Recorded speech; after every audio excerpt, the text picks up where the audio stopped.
কুণালবাবু যে বেরিয়ে গেছেন সেটা ওনার ব্যক্তিগত সিদ্ধান্ত। দেখুন, ওরিয়েন্টেশন প্রোগ্রামটা খুবই জরুরি ছিল, কেননা 181 জন বিধায়ক এবার প্রথমবার নির্বাচিত হয়েছেন। আমি 2016তেও বিধানসভায় নির্বাচিত হয়ে এসেছিলাম, তারপরেও কিন্তু আমরা এই ওরিয়েন্টেশন প্রোগ্রামটা পাইনি। ওরিয়েন্টেশন প্রোগ্রামটা খুবই জরুরি আছে, এখানে আমরা অনেক কিছু শিখতে পারবো। এখনই আমাদের রাজ্যসভার যিনি সহসভাপতি রাজ্যসভার আছেন, উনিও হরিবংশজি, উনিও খুব সুন্দর বক্তব্য রেখেছেন।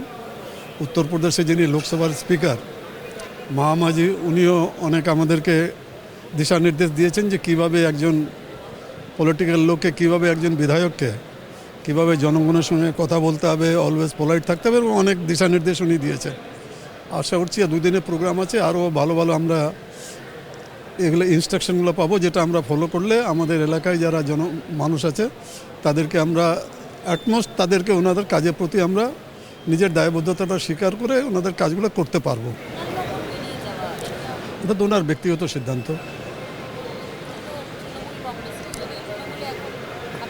না, আমি যেটা দেখেছি মোটামুটি অনেকেই আছেন। কুণালবাবু যে বেরিয়ে গেছেন সেটা ওনার ব্যক্তিগত সিদ্ধান্ত, সেই ব্যাপারে আমি কোনো মন্তব্য করবো না। মানে যে সরকারি উদ্যোগ নেবে সেটা ভালো, কেন কমসে কম নতুন যারা বিধায়ক হয়ে আসছেন তারা অনেক কিছু জানতে পারছেন, শিখতে পারছেন, তাদের সুবিধা হবে। বিধানসভা এফেক্টিভ একজন এমএলএ হতে এরকম ওরিয়েন্টেশন প্রোগ্রাম অনেক সহযোগিতা করে। আমরা তো বলে গঠনমূলক বিরোধিতা আমরা পালন করছি, কনস্ট্রাকটিভ অপোজিশন আমরা পালন করছি। না, কোনো সমস্যা হচ্ছে, কোনো সমস্যা না, এরকম কোনো সমস্যা হয়নি। যদি হয় তাহলে তখন বলবো।